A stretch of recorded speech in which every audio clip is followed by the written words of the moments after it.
नमस्कार. सत्यवेद माध्यम समूहाच्या यूट्यूब चॅनलवर आज आपल्याकडं आरे मसालेचे संस्थापक उद्योजक आदरणीय रामचंद्र दिवटे सर आलेले आहेत. सरांचं मनापासून स्वागत आहे सर आपलं. आणि खूप छान वाटतं आज तुम्ही इथे आलात.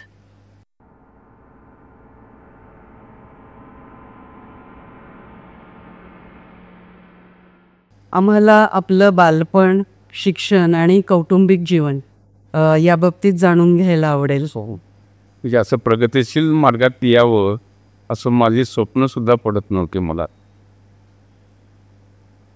पण एक अंतःकरणाची इच्छा होती का आपण कोणतरी आलोय जन्माला काहीतरी करावं, हे मी मनाला गाठ मारून ठेवली. वयाच्या 4-5व्या वर्षी तसं काही कळत नाही, पण आमच्या घरगुती ह्याच्यात कुटुंबात विघ्नच जास्त असावी.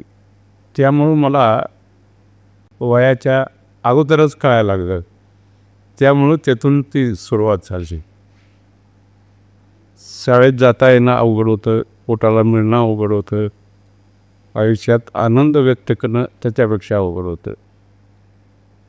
आनंद त्यावेळेपासून आज 74 वर्ष झाली मला आनंद बघायला कुठलीही आवश्यकता वाटत नाही. आनंद बघायला मला भयंकर गोडी वाटते. प्रत्येकाचा आनंद बघण्यातच माझं आयुष्य घालवावं, अनुभवावं ही माझी अंतःकरणाची इच्छा आहे. त्यामुळं शिक्षणात काय प्रगती करता आली नाही, परिस्थितीच्या आड. कसं विचार करायचं वय नसताना विचार करू लागल्याने मला थोडं बौद्धिक देणगी मिळाली. त्यातून मी एक आदर्श बनण्याचा प्रयत्न केला. परिस्थितीतूनच जास्त शिक्षण मिळालं. परिस्थितीने शिकवलं. परिस्थितीनंच शिकवलं मला. अच्छा. लहानपणी कळायच्या अगोदरच विचार करायची सवय लागली. त्यामुळे इतर कुठेही भरकटणारे दिवस माझ्या आयुष्यात आले नाहीत. बालपणात भरकटण्याचा संबंध झाला नाही, कारण वयाच्या अगोदरच कळायला सुरुवात झाली. प्रत्येकाच्या प्रसंगाची जाणीव त्याच वेळी होऊ लागली. त्यावेळी मी रात्रीभर रडत असायचं, काय हे माझं आयुष्य, असे दिवस. पण ते सुवर्ण अक्षराने लिहायची जबाबदारी मी स्वीकारली आणि आज मी ते लिहितोय. आर्थिक परिस्थिती कशी होती? आर्थिक परिस्थिती तसं काय हे जे करण्यासारखे नव्हते. अगदीच बिकट. अगदी बिकट. शाळा त्यावेळी 5:30ला सुटायची. 5:30ला त्यावेळी लग्न आहे असायची गोरज मुहूर्तावर. शाळा ते घर इथं बरेच अंतर मैलभर होतं. तेवढ्या शाळा सुटल्यानंतर ज्यावेळी घरी जायचं त्यावेळी कुठं तर लाऊडस्पीकर ऐकू आलं की ओळखायचं, बाबा तिथं काहीतरी कार्यक्रम आहे. तिकडं पाय आपल्या मनानं वळायचे आणि जेवण करून उठायचं. जेवण करून उठताना मी सगळ्यात शेवटी उठणार, कारण पोट माझं अपूर्णच होतं. शेवट उठून अजून आशा असायची, पोट बसायला असायची, पण काहीतरी आईला वडिलांना द्यावा ही अपेक्षा असायची. त्यावेळी त्या पंक्तीतनं बी बघत बघत जायचा. पंक्तीत एखादा लाडू वगैरे काही दिसलं तर ते घेऊन खिशात घालायचा. त्याला कोणाची परवानगी द्यायची गरज नव्हती. पण आज जाताना काही अडचण पडली तर ती सोसायची, बिगर आमंत्रणानं जात असल्यामुळं. तशा अवस्थेत दिवस काढले. आईबाबांबद्दल काय सांगाल? आईबाबाबद्दल सांगण्यासारखं कसं काही नव्हतंच. जन्म देणे हीच आईवडिलांचं कर्तव्य होतं. त्याच्या पलीकडं त्यांच्या डोक्यात कुठलाही विचार नव्हता. अंधारी पडलो तर औषधाला न्यावं किंवा ही बाळ माया की ममता ही माझ्या आयुष्यात मला मिळालीच नाही. आईचं ऐकलं की वडील मारायचे, वडिलांचं ऐकलं की आई बरवायची. अशा परिस्थितीत तुम्ही लहानाचे मोठे झाले. आणि कौटुंबिक जीवनाबद्दल काय सांगाल? मग पुढे कौटुंबिक जीवनात बी बरेच हाल अपेक्षा झाल्या. जरा कळायला लागले, व्यवसाय करू लागलो, पुन्हा वैरी वाढले. बिकट परिस्थिती असल्यानंतर वैरी हे वाढतेच. आता कुणाची नावं घ्यायची, काय घेण्यासारखं नाही आहे त्याच्यात, कारण त्यातून मी पार पडली. मग हाच व्यवसाय निवडावा असं का वाटलं तुम्हाला? त्याला आता एक गोष्ट घडली. मला जगणं मुश्किल होतं. मग त्यावेळेला आमच्या आईचे मामा पलूस असायचे, त्यांची परिस्थिती बरी होती. मग जगणं मुश्किल लागताना कुठंतरी कामाला गेलं तर काही थोडे माझ्या चुकीच्या कशामुळं काय होत होतं मला काय माहीत नाही, मी त्याविषयी काय बोलू शकत नाही. माझ्यावर त्यावेळेस एक चोरीचा आरोप झाला. चोरीचा आरोप झाल्यानंतर मला ते धक्का बसला. मग आई म्हणली शेवटी पर्याय मी आजारी पडलो. आई म्हणली मामाच्या जात जगायला आणि मोठा होऊन ये. मला मामाच्या ताईने पाठवलं मोठा व्हायला जगायला. या चोरीचा आरोप म्हणून माझं ते चांगलं झालं. माझ्या आयुष्याची अखंड कसा असे आता आरे ब्रँडची यशोगाथेची व्यथास हे माझ्या हातनं एक लिखाण पुनर आहे. यशोगाथेची व्यथा माझ्या आयुष्याची सुरुवात व्यथेतून झालेली आहे. आज मी परमेश्वर तसं मानत नाही, पण मी नास्तिक नाही, आस्तिक आहे. हाय त्याला हाय म्हणतो, नाही त्याला हाय म्हणणार नाही. जे हाय त्याला हाय म्हणतो. रामायण महाभारती सगळ्या कथा गोष्टी रूपू असं मला वाटते. सत्यकथेत आज आणलं तर अवघड गोष्ट आहे. त्यावेळेपासून हे सगळे चालू झालं. म्हणून जे हाय त्याला मी हाय म्हणतो, नाही त्याला मी मान्य करत नाही. म्हणजे मी नास्तिक नसून आस्तिक आहे. असे दिवस विचारानं भयंकर वाचन करायचे योग आला. गरिबीत वाचन करणे हे एक माझं विरंगुळा झाला. कारण गरिबीची स्वप्न आणि आदर्श किती कठीण असतो हे गरिबीतच जाणवते. वाचनानं समृद्ध केलं. वाचनानं समृद्ध केलं. वाचन भरपूर केले. बऱ्याच गोष्टी वाचल्या. अण्णाभाऊ साठेच्या वाचल्या, वि स खांडेकरांच्या वाचल्या वाचा, चंद्रकांत काकोडकरांच्या वाचल्या. ज्या वाचल्या जे रडव्या कादंबऱ्या आहेत तेवढ्या मला आनंद वाचवित आहे. आनंदमय कादंबरी मला कुठलीही आनंद देऊ शकत नाही. त्यामुळे मी नेहमी रडव्या कादंबऱ्या वाचायच्या. रडवे पिक्चर बघायचे. रडवे पिक्चर असलं तर सुरुवातीलाच 3 खेळाचं तिकीट काढायचं. भरपूर रडायला मिळायचं. रडून भावना व्यक्त होत्यात. एक प्रकारचं डोळ्यातून अश्रू होणं म्हणजे एक आनंदच वाटायचा. दुःखाश्रू आणि आनंदाश्रू बराच फरक आहे. पण माझे ते आनंदाश्रू होते, कारण ते दुःख बघण्यात बी सुख असतं. आज मला सुख घेण्यात आनंद नाही, सुख देण्यात सुख आहे.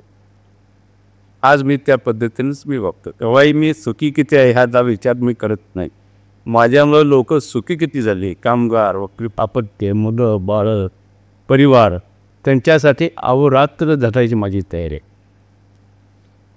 सुख बघणं महत्त्वाचं वाटतं मला. सुख आता शब्द कुठला वापरा मला लक्षात येईना. सुख भोगणं काय बरोबर नाही. सुख बघणं, सुख वाटणं आणि आनंद बघणं याच्यात तुम्हाला जास्त आनंदच आहे.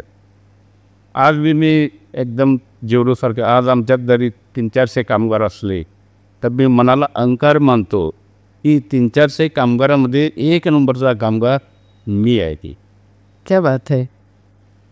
त्यात मी आनंद मानतो. अशा अवस्थेत मी अभिमानानं जगतो. कदाचित परमेश्वर असेल नसेल म्हणत नाही, मी नास्तिक नाही, पण असलेच मला पुढील जन्म एकदम गरिबीत दे. इतकी गरिबी दे की ती गरिबीचा शेवट शून्यापेक्षा काय असेल तर तो बी चालेल. कारण मला आयुष्याचा प्रवाह शून्यापासून कुठोर गेला मला बघायचे. तसं ह्या आयुष्याची जडणघडण करत करत मला ही कार्य करायचं. अजून भरपूर कार्य करायचं आहे. वय 74 जरी असलं तरी अनेकांच्या दुव्यामुळं किंवा त्यागामुळं मी एकदम खंबीर आहे. मराठी माणसानं व्यवसाय करू नये असा तो काळ होता. असं म्हटलं जायचं की त्यानं सरकारी नोकरी बघावी आणि आपल्या आपल्या संसाराला लागावं. त्या काळात तुम्ही व्यवसायाला सुरुवात केलं हो, तर ते एक मोठं धाडस होतं. नक्की. कारण त्यावेळीसुद्धा मी ज्यावेळी मामाकडे जागायला गेलो त्यावेळी त्यांच्या हाताखाली काम करणार 40 माणसाचं कुटुंब होतं. तिथं सगळं काम करून करून एक प्रकारचं इकडं आईवडिलांची पोटापाण्याची अब्दावत होती ती. मग त्यावेळी वाटलं काहीतरी आईवडिलांना व्यवसाय करून द्यावा. मग माझ्या शेजारी बाजारामध्ये एक कडेगावचा चटणीवाला बसत होता. एक दिवस आमची आई आली बाजारात, जिंजा मिंजा सोडून अक्क्या बक्क्या रडू लागली. मग ते शेजाऱ्याने विचारलं, रामा काय यार, रामा काय ही काही नाही, तकदीर आहे म्हणलं आमचं. तकदीर आहे. मग त्यानं संध्याकाळी निवास झाल्यानंतर मला म्हणलं, आज चटणी विकल का माझी. आमच्याही चटणी विकण्यासारखी नव्हती म्हणजे अडाणी, शिक्षण काही नाही, एवढा मोठा टिळा, लुगडं, साधं वागणं आजच्या ह्याच्यात चालत. पूर्वी जमान्यात चालत होतं, ही आणि शिक्षण काय नाही. त्यामुळे त्यांना म्हणलं, बघतो आईला मी चालू करून देतो, प्रयत्न करतो. एक 15 किलो उधार त्याच्याकडं चटणी मागून घेतली आणि सांगलीत येऊन काटापाटे घेऊन मी आईला बाजारात बसवलं. पहिली भवानी 15 पैशाची झाली. आनंद वाटला. त्या आनंदात मी पुन्हा सायकलीहून गेलो पलूसला मी राहायलाच होतो ना. पुन्हा आठवड्यानं मी निरोप ऐकला, तर मला वाईट वाटतं, कारण तेवढीच विक्री झाली होती, त्याच्यावर काही झालेली नाही. काय करायचं, दुःखातूनच मला सर्व काही मिळणार आहे हे मला माहिती होतं. होय, मागं पडणार नाही, प्रेमानं पोपट सांभाळणार. समजा माझ्या हलगजेपणानं उडून गेला तर मोर आणणार, पुन्हा नाही पोपट आणणार, कारण मी चुकलोच नाही. चुकीला बी शिक्षा होती, पण अशा काही गोष्टी असू शकतात आयुष्यात. मोराचं पण तेच झालं, सांभरूग आणणार, राजावंत पक्षी आणणार. मनातली प्रेरणा मी कधीच चुकलो नाही. जसे प्रसंगी ती त्याच्यात दुप्पट त्याच्यावर वार करायचा. संकट हेच माझं जीवन आहे आणि त्यातूनच मी माझी प्रगती करू शकतो, हा मला पूर्ण विश्वास. सुख नको, सुख कापेक्षा सुख बघणं आयुष्याला प्रेरक आहे. सुख होणं आयुष्याला मारक आहे, असं माझं विचार आहे.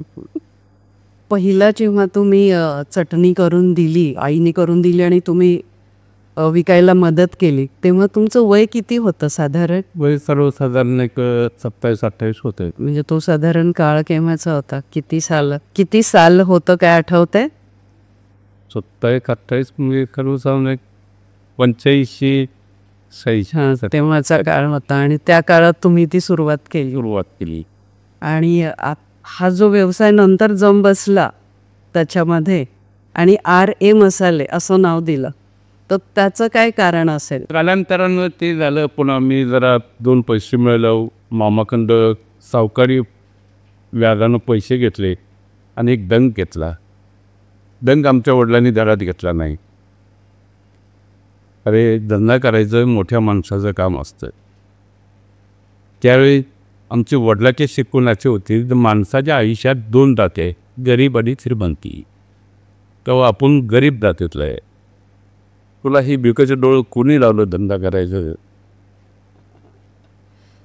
म्हणजे ही आमची मूळ संस्कृती अशी होती.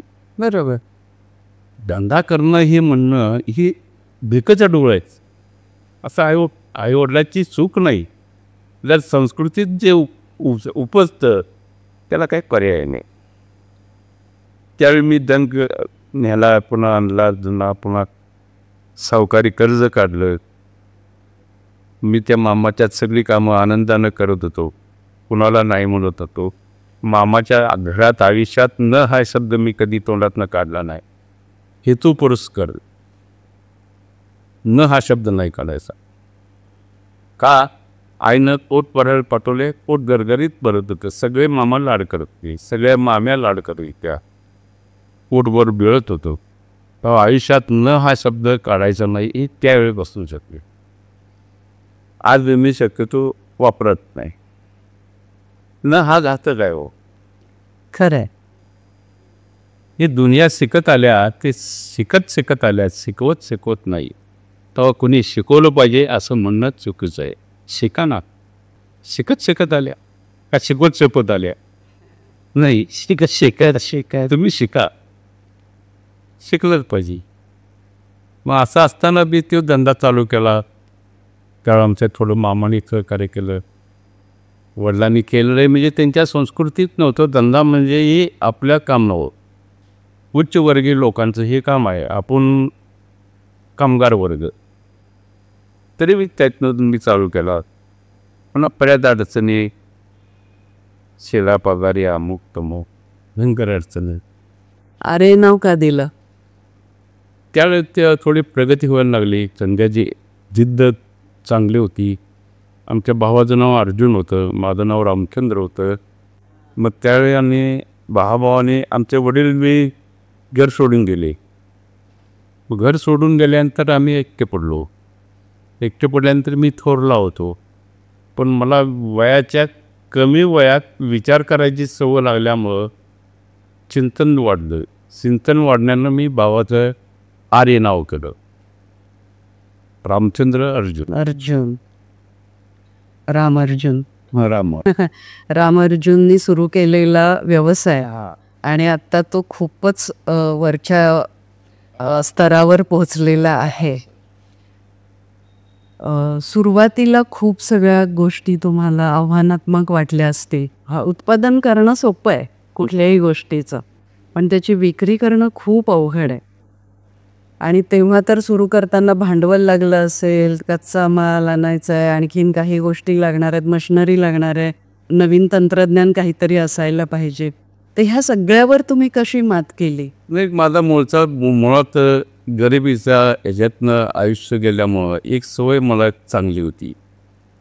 खिशात 1 रुपया असेल त्यात 70 पैशाच्या गप्पा मारायच्या. 1 रुपया असेल तर 70 पैशाच्या गप्पा मारायच्या. 30 राखीव. ज्यावेळी नव्हतं त्यावेळेपासून आजपर्यंत कुठलेही संकट मला येत नाही. संध्याकाळी आराम झोपतो. फक्त झोपायच्या अगोदर एक काम करतो, भावनिक काम आहे माझे. अंतःकरणात जातो, माझं नाव रामा. ते विचारतो, रामभाऊ आज काय केलं? सत्य बोलते. किती छान. बघून त्याच्या पाया पडायची मला गरज वाटत नाही. तो काय देत नाही, काय घेत नाही. आणि हिथं गेलं तर ते सगळं प्रेरक सांगतो, तू मोठा होणार ना गमणार. तो गावात सांगत नाही की तू भिकायला लागे. सांगतो परमेश्वराचं खरं वसाहत हित आहे. का झोपेच्या अगोदर आणि लागेपणाच्या शेवटी काही सेकंद हिथं आत प्रत्येकाने गेलं पाहिजे, तरी ही दुनिया कळते कशी आहे ते. देवाला देव मानणं चूक नाही, पण त्याच्यापेक्षा माणसाला देव मानणं महत्त्वाचं आहे. माझा उद्धार झाला तो लोकांच्या सहकार्यानं. त्या मी लोकांवर जास्त प्रेम करतो. आज मी कामगारावर जबरदस्त सुरू केलं. 50 वर्षे झाले अजून कुठले कामगाराची तक्रार नाही. मला मालक मध्ये आवडत नाही, मला सगळे भाऊ म्हणते. एक तर प्रसंग आला की आमच्या रामायण महाभारत घडलं. म्हणजे रामायण महाभारत मी नाव ठेवतो बोलत नाही, रामायण महाभारत घडलं. त्यावेळी कामगारांनी मला सहकार्य केलं. भाऊ तुम्ही बोनस आम्हाला देऊ नका, पण तुम्ही खंबीर राहा. बोनस देऊ नका, मग खंबीर राहा. त्याला मी देव म्हणतो. जो देतो किंवा घेतो त्याला परमेश्वर मानतो. जो घेत बी नाही आणि देत बी नाही, काय मानू पहिला. पुन्हा पुन्हा हे आयुष्य नाही. पूर्ण विचार आयुष्याचा केलाच पाहिजे. मनाला बरं वाटतं याच्यापेक्षा आपण आयुष्यात काय घडवलं आणि काय घडेल आपल्या असणं त्याचा विचार महत्त्वाचा आहे. असं विचारातनं ही आर्यभट्टांची चालत. खूप लहानपणापासून तुम्ही विचारांचं आणि भावनांचं नियोजन करत आलाय. तुमचा कामगारांवरचा विश्वास आणि कामगारांची तुमच्यावरची श्रद्धा, ह्यातून हा व्यवसाय प्रगतीपथावर आहे असं आपण म्हणू शकतो. आणि आजही तो विश्वास टिकून आहे. आता सध्याचं तुमचं नियोजन कसं असतं दिवसभराचं? कामाचं असेल दिवस आता हे आता व्यवसायाचे रूप, आता हे मुलं मोठी झाले, नातू मोठे झाले, पंतू झाले. तर ह्या वयात पंतू म्हणजे आनंदाची गोष्ट आहे. पंथी झाल्या, A to Z सगळे व्यवसायात आणतात. मी जेवढी काळजी करत आलो तेवढी काळजी करतेच. मी त्यांना सरळ समजावून सांगतो, ही आर्य ब्रँडची मूर्ती आहे. मला माहीत नव्हतं ही आर्य ब्रँड मूर्ती आपल्याला घडवता येईल, पण घडवत ती रूपाला आल्या. पण आता रूपाला आल्यानंतर दगडाचा देव बनताना ज्यावेळेस शेवटचा हात मारतो त्यावेळेस छत्तीच्या ठोक्याबरोबर खोका बसला बाई, नाहीतर कानाची पाळी उठली, नाकाचा शेंडा उडला तर माझ्यापेक्षा तुमच्या मोठ्या जबाबदारी. मी कर्तव्याचं पालन करत आलो, तुम्ही जबाबदारीचं पालन करा. मूर्तीचा शेवटचा हात म्हणजे अवघड, चुकून एखाद्या ठोका बसला करून कानाची पाळी उडली तर, शेंडा उडलं तर माणसं म्हणतेच फक्त आता काय तुमची शिस्तला, अरे काय शिस्त नाही. मी सांगितलं अरे एवढं हाई म्हणून समजा येत नाही. प्रत्येकानं शून्यातनं उभं करायचे. उभ्या आयुष्यात मी शून्यातनं उभं केलं आहे, तुम्ही पण शून्यातनं उभं करा. तुम्हाला ज्यावेळी मी जागा होईल, तुमच्या अंतःकरणातला मी जागा होईल, त्यावेळी एकच सुरुवात की तिथनं सुरुवात झाली पाहिजे. बाकी ही वडिलाचं आहे, इस्टेट आहे, मोटरी आहे, गाड्या आहे, हे तुमचं होऊ शकत नाही. तुम्ही शून्यातनं सुरुवात करा. हे तुमचं भाग्य म्हणून मिळालं, पण खरी प्रेरणा मी ह्या शब्दात असते. तिथनं तुम्ही आयुष्याची धंद्याची सुरुवात करा, म्हणजे शून्यातनं. प्रत्येकानं आयुष्यात शून्यातनंच माणसांनी सुरुवात केली पाहिजे आणि त्याला अहंकार स्वाभिमान सुखावं पाहिजे. अहंकार बाजूला सुखावं असणं काही चूक नाही. पैसे मिळवणं काही चूक नाही, पैसे घालवणं चूक आहे. आपण अशा मार्गात पैसे मिळवलं काय अडचण आहे. असं कधी वाटलं आत्तापर्यंतच्या आयुष्यात की आपला हा व्यवसाय करायचा निर्णय चुकला, किंवा लोकांच्या प्रतिसादामुळं असं कधी मनात आलं की अरे काय लोक असे वागतात आणि हा नसता केला तर बरं झालं असतं, आपण दुसरा कुठला तर व्यवसाय करायला हवा होता, असं कधी वाटलं? नाही, कदापि नाही वाटणार पण नाही. मी आमच्या वडिलांनी हे मंडळींना आणि मुलांना काढले. लोक ज्या अंतिम स्टेपला असतात त्यावेळी त्याला सगळं देतात देवाघरी गेल्यावर. माझी ती वेळ तर कधी ना कधी तरी येणार आहे, पण त्यावेळेस मिरची, कांदा, लसूण, मसाला हे द्या, भजी बिजी काही देऊ नका. भजी बिजी काही आणू नका त्यावेळेस देवाला. मिरची एक इळती द्या म्हणलं, कांद्यात चिरत जातो स्वर्गात. कांदा चिरत स्वर्गात जातो. नाही कावळा असला काय करत, त्यांनी मानतच नाही. जे आहे त्याला मानणं आणि नाही त्याला नाही मानणं म्हणजे नास्तिक होत नाही.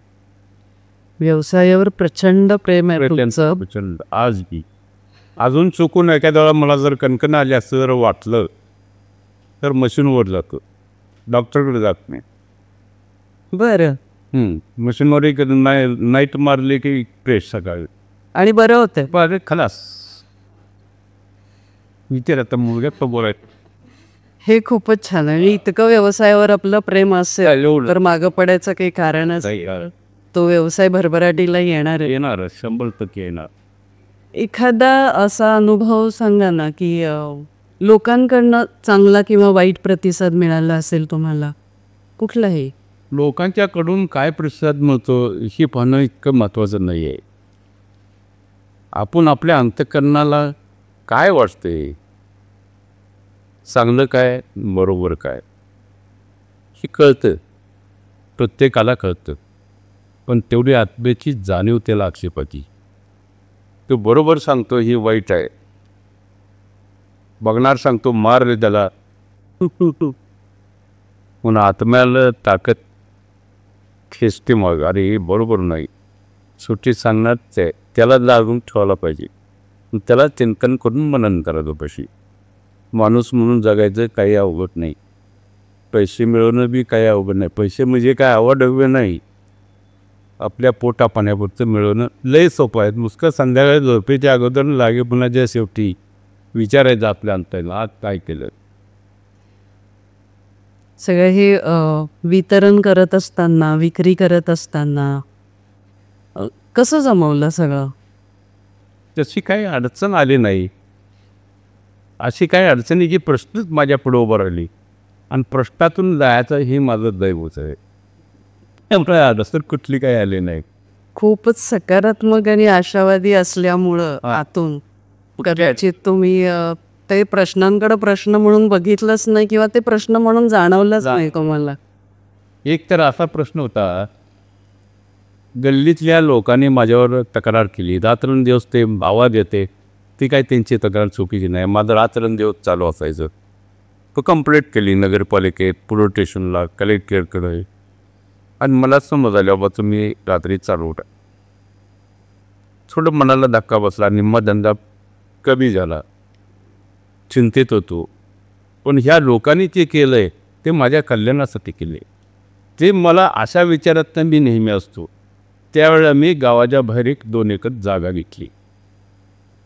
ही जागा घ्यायचे गुरु आमची गल्ली ही माझ्याविरुद्ध तक्रार केली. मी न्यारी नाही, प्रसंगाला उत्तर देणार. प्रसंग कोण आणणार? लोक आणणार. ती दैवत आहे. 2 एकर जागा घेतलो. प्रसंग असा होता, लाईट मिळत नव्हती त्यावेळेला. त्यामुळे 7वीला आम्हाला बाल पाटील म्हणून एक शिक्षक होते. ते सर माझ्या रोडने चालले, ते ना आले. मी त्यांना मानतो, ते मला मानते. मग मी त्यांना माझी वस्तू सांडली. अरे रामा बरोबर आहे. म्हणजे मी शाळेत असताना एक 10 विद्यार्थी कायम टिपून असणार. त्या 10पैकी सगळे चांगल्या मार्गावर आहे. तू 10वा आहे, तुझं बी आज मला कल्याण बघतं. काय अडचण पडली तर मला सांग. त्यावेळी 85,000 रुपये कोटेशन MSCBचं मला आलं होतं. बरं, 17,000ला 2 एकर जमीन घेतो. इतकी बिकट परिस्थिती, अशक्य गोष्ट वाटली. पण दैवयोगाने ते गुरुजी माझ्याकडे आले, चहा वगैरे यायचे. तर त्यांना मी सर साईडला असा सल्ला एकटीचं काम करायचं. लाईट टिपतं ये म्हणले वाड्यावर रात्री. म्हणले की नाही सटकं नाही, तुला ये म्हणल्यावर ये. मी त्यांच्या वाड्यावर गेलो. त्यांनी मला सांगितलं चल साहेबाकडं. साहेबांनी मला 6 महिने होत नाही म्हणून सांगितलं. तर त्यांना गेलो. एकदा तर मला म्हणले खवळ दे. मी दिवाळीच्या वेळेला काय साहेब काय तर सुट्टी 15 दिवस जाणार म्हणून मी दिवाळीच्या वेळेला त्यांच्या घरी गेलो. ते नुकतीच आंघोळ करून मंडळी केली, बिल लावून बाहेर आले. ते मी गेलो. खवळले माझ्यावर. काय रे हे ऑफिस आहे का, चालायला का म्हणले. वाईट वाटलं. मी घरी जाऊन रडलो परा सगळं. त्याच साहेबाला पुन्हा गुरुजीनं मला बोलवलं.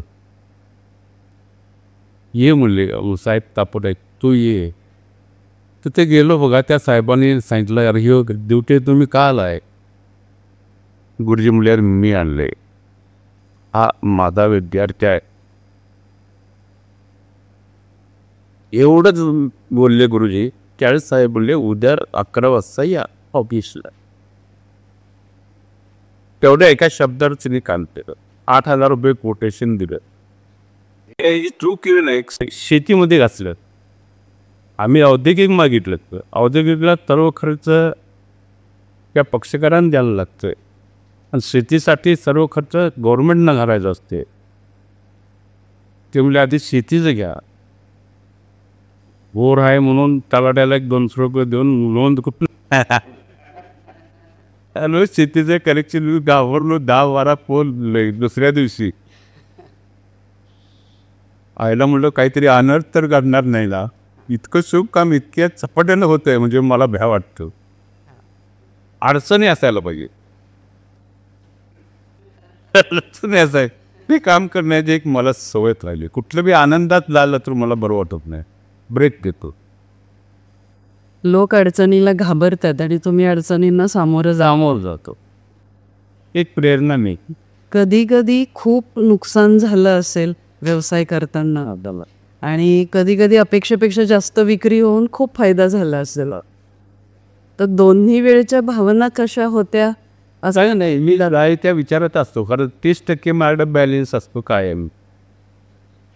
तो ऐन वेळेला आणीबाणीच्या वेळेला उपयोगाला आणतो, उसण निघून जातो. हा मंत्र आहे. मंत्रच आहे. खिशात 100 असतं की 70च्या गप्पा मारायच्या, बँक नाही. आज आमची तीच परिस्थिती आहे. बॅलेन्स सांभाळून राहा, बाकी काही नको. पण तरी तेव्हा नुकसान झाल्यावर थोडं वाईट वाटलं असेल किंवा काहीच पण जास्त झाल्यावर, फायदा झाल्यावर त्यावेळी विकायली. असं बघता आलं पाहिजे, समतोल साधता आला पाहिजे, नाही का? नाही, हां, हे होतात ना धंदा. फक्त एक ध्यानात ठेवायचं, नफा होईल त्यावेळेला दुसऱ्याकडं मिळतो, तोटा होईल सगळं आपल्याकडं होतो. म्हणजे नुकसानीची जबाबदारी माझी आहे, होत्याची हे स्वीकारता आलं पाहिजे. आलं पाहिजे. फायदा अनेकांच्यामुळे होतो, पण तोटात स्वतःमुळे. कोण कोणाचा तोटा करत नाही.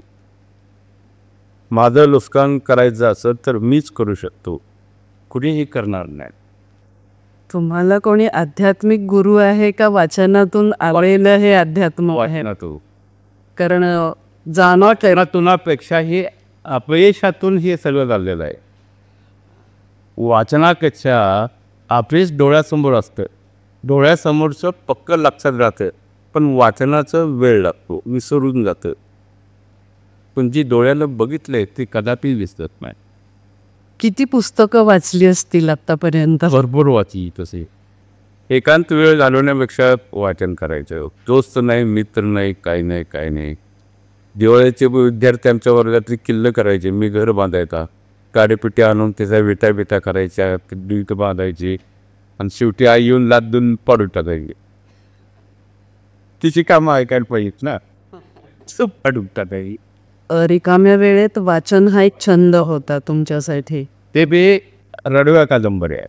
हां, त्या कादंबऱ्यांनी खूप शिकवलं. रडव्या कादंबऱ्यांनी मला भरपूर शिकवलं. एखाद दुसऱ्या कादंबरीचं नाव सांगा ना, आठवत असेल आता तर. बरेच होता. मी पण माणूस आहे म्हणून एक कादंबरी होती. हां, अशा कादंबऱ्या. श्यामच्याईनी तर खूपच शिकवलं असणार, अजूनही शिकवते ते. मृत्युंजय. हां, डोळ्यात पाणी येतं. पाणी देव वाचवायचं. हो. डोळ्यात पाणी येतं. मिस करणं नाही काय असं वाटलं, अंगावर शहारे येते. आणि अजून एक मुलांच्या बाबतीत असं म्हटलं, मुलं किंवा पुरुष सगळ्यांच्या बाबतीत असं म्हटलं जात आहे, पुरुषांनी रडायचं नाही. नाही, पण तुम्ही मात्र वेळोवेळी तुमचं दुःख कुठे ना कुठे हलकं केलं रडून. तर ते रडायला तुम्हाला आईचा खांदा असायचा का कुठे रडायचा? होताच रडायला, एकटे बसून पांघरून घेऊन. अच्छा. दिवसभर काय करते कार्य करायचं, हां, संध्याकाळी पांघरून घ्यायचं, रडायचं. म्हणजे तो आवाज आईला पण नाही जाणार. कल्पनाक रडण्यात दुःख विसरलं जातं. सगळ्यात एकत्र रडल्यानंतर दुःख वाढतं, एक माझी कल्पना. दुःख वाटल्याने कमी होतं असं पण म्हणतात ना, हलकं होतं. बोला तुम्ही दुःख तुमचं सगळ्यांना सांगा वगैरे. तुम्हाला त्याच्यावर विश्वास आहे का नाही? कशावर? दुःख वाटल्याने कमी होतं असं म्हणतात. म्हणजे आपल्या दुःख आपण सगळ्यांना सांगतो ना. नाही, जास्त करून दुःख कुणाला सांगायचं नाही. दुःख आपल्यासाठीच असतं. सांगूच वाटलं का आनंद सांगा. हां, दुःखाचा बाजार असताना त्या माणसाला उत्साहवर्धक वाटलं पाहिजे. ते बी दुःखी होता उपयोग नाही. आपलं कार्य काय. म्हणजे तुम्ही जे बोलताच खूप सगळी सूत्र सांगितली तुमच्या व्यवसायातली. कष्ट आहे, जिद्द आहे, भावना, कोणत्या भावना व्यक्त करायच्या, कशा व्यक्त करायच्या, आणि त्यातनं पुन्हा मोकळं होऊन पुन्हा कामाला कसं लागायचं, आनंद कसा साजरा करायचा आपला. ही अशी बरीचशी सूत्रं सांगितली तुम्ही. पण तरीसुद्धा ह्या यशाच्या मागचं आपण एक म्हणतो ना, गमक असतं काहीतरी प्रत्येकाचं. तसं आणखीन वेगळं काही सांगू शकाल? यशाच्या मागं म्हणजे आमच्या मंडळीची साथ असते, पुरेपूर साथ असते. तर त्याच्या माघारी मुलांची साथ आहे, त्याच्या माघारी नातवांची साथ आहे. पोपट गेला तर राजहंसपर्यंत जायचं. जोडीदार. मी एक आता उदाहरण ऐकलंय आणि वाचलंय, बघितलंय. मी मोठ्या माणसाची एक सभा होती, मोठी होती, नावं सांगत नाही. पण त्या सभेचं एक पुरस्कार एकांच्या वयस्कर माणसाला द्यायचा होता. त्याचे वडील वारले. ते वयस्कर माणसाला द्यायचं. त्यानं थोडं वाचन केलं. मला हा पुरस्कार ह्या वयात मिळणं की माझं भाग्य आहे. आयुष्यात मी सुखात राहिलो आहे. फक्त परमेश्वरानं एक दुःख द्यावं, मी दुःखाविना म्हातारा जावं. तेव्हा काय द्यावं? दुःख. दुःख द्या. ही सुखदुःखाची व्याख्या आहे. दुःख माणसाला शिकवतं. हां, तेव्हा मला मी दुःखाविना म्हातारा झालो आहे. पण एक दुःख मला अजून मिळालं नाही की मला ते दुःखाचं सुख मला मिळालं नाही. तेव्हा परमेश्वरानं एकदा ते मला द्यावं. दुःखात सुख शोधणारी पण माणसं दुःख म्हणजे काय आहे हे मला माहिती नाही आहे.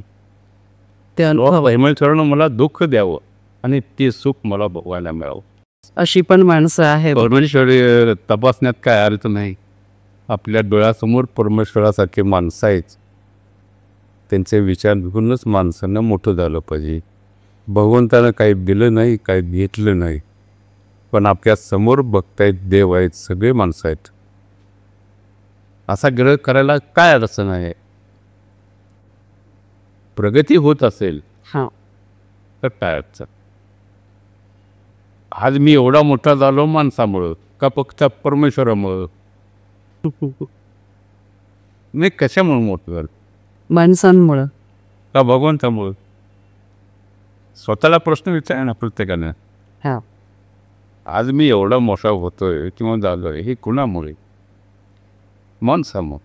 तुम्ही माणसात देव बघितलं हां, आणि म्हणून मोठे झाले. देव चार भिंतीच्यात माना, त्याच्याविषयी नाही. मी नास्तिक नाहीच नाही, पण नास्तिकला काहीतरी मर्यादा पाहिजे, तर हे माणूस सुखाच्या जवळ जाईल. खूप छान बोलताय, ऐकत राहावं असं वाटतंय. व्यवसायाची सुरुवात झाली तेव्हा आणि आत्ता नवीन पिढीच्या हातात तुम्ही व्यवसाय दिलेला आहे, तर काहीतरी फरक पडला असेल ना ब्रँडमध्ये, ब्रँडच्या खपामध्ये, विक्रीमध्ये, पण तर त्याच्याबद्दल काय सांगाल? पडला हे क्रमशः होणार असते. पुण्याचा तो एक गतिशील मार्गच आहे. आम्ही 1 ते 100 पाडे पाक केले. आता पोराने बे के बे 2चे 4, बे 2चे 6 शिव फाडा म्हटला पाहिजे. पाडे भरपूर आहेत. तो पोरांनी तर काय म्हणायचं, आमच्या वडिलांना भरपूर मिळून ठेवल्यावर काहीच ठेवलं नाही. तुमचं काय आहे? आम्ही पोरांना काम करू, फक्त पाडा बदलला. आम्ही 100पर्यंत पाडे केले. त्याच्यापुढे पाडा नाही असं काय आहे का? त्या पाड्यावरच जगायचं आहे? अरे तू स्वतः त्या कारण मी जागा ठेवा. बे के बे, बे 2 4 बे तर कसा आहे हो पाडा आहे. दीडके आहे, बोनके आहे, बरंच आहेत पाडे. आयुष्य कमी. काय सल्ला देता तुम्ही तुमच्या मुलांना? फक्त बिझनेस करा. बिझनेस असा करा की कुठलाही आक्षेपेता उपयोग नाही.